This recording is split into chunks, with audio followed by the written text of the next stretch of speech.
ஒரே குண்டு மொத்தமாக முடிச்சிடலாம். கமேனி இறுதிச் சடங்கிற்கு நடுவே மிரட்டிய ட்ரம்ப். கொந்தளித்த ஈரான்.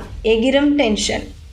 ஈரானில் மறைந்த உச்ச தலைவர் அயதுல்லா அலி கமேனியின் இறுதிச் சடங்கு நடைபெற்று வருகிறது.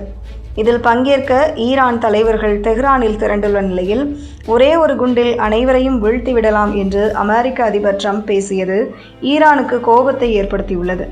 ட்ரம்பின் இந்த மிரட்டல் பேச்சுக்கு ஈரானும் கடுமையான பதிலடியை கொடுத்திருக்கிறது.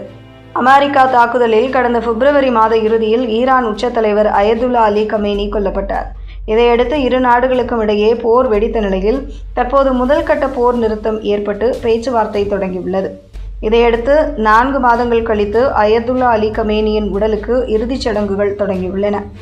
தெஹ்ரானில் வைக்கப்பட்டிருந்த அயதுல்லா அலி கமேனியின் உடலுக்கு லட்சக்கணக்கான மக்கள் திரண்டு அஞ்சலி செலுத்தி வருகின்றனர். ஈரானின் உயர்மட்ட தலைவர்கள் பலரும் தெஹ்ரானுக்கு வந்துள்ளனர். அயதுல்லா அலி கமேனியின் 3 மகன்களும் இதில் பங்கேற்றனர்.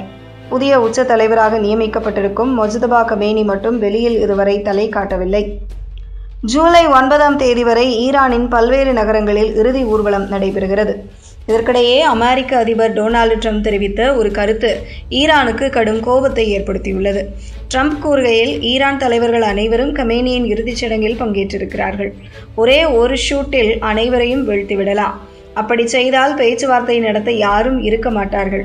ஈரான் ஒப்பந்தம் மேற்கொள்ள விரும்புகிறது. கமேனியின் இறுதிச் சடங்கு முடியும் வரை பேச்சுவார்த்தைக்கு சிறிது இடைவெளி எடுக்கப்பட்டுள்ளது. இடைப்பட்ட காலத்தில் எந்த ஒரு தாக்குதலும் நடத்தப்படாது என்று கூறியிருந்தார்.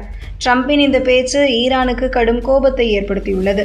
ஈரான் இது தொடர்பாக கூறுகையில், மக்களை கொல்ல முடியும், ஆனால் சித்தாந்தத்தை வீழ்த்த முடியாது. நீங்கள் பர்ஃப்யூம் பாட்டிலை உடைத்தீர்கள் என்றால் அதன் வாசனை அனைத்து இடங்களுக்கும் பரவிவிடும்.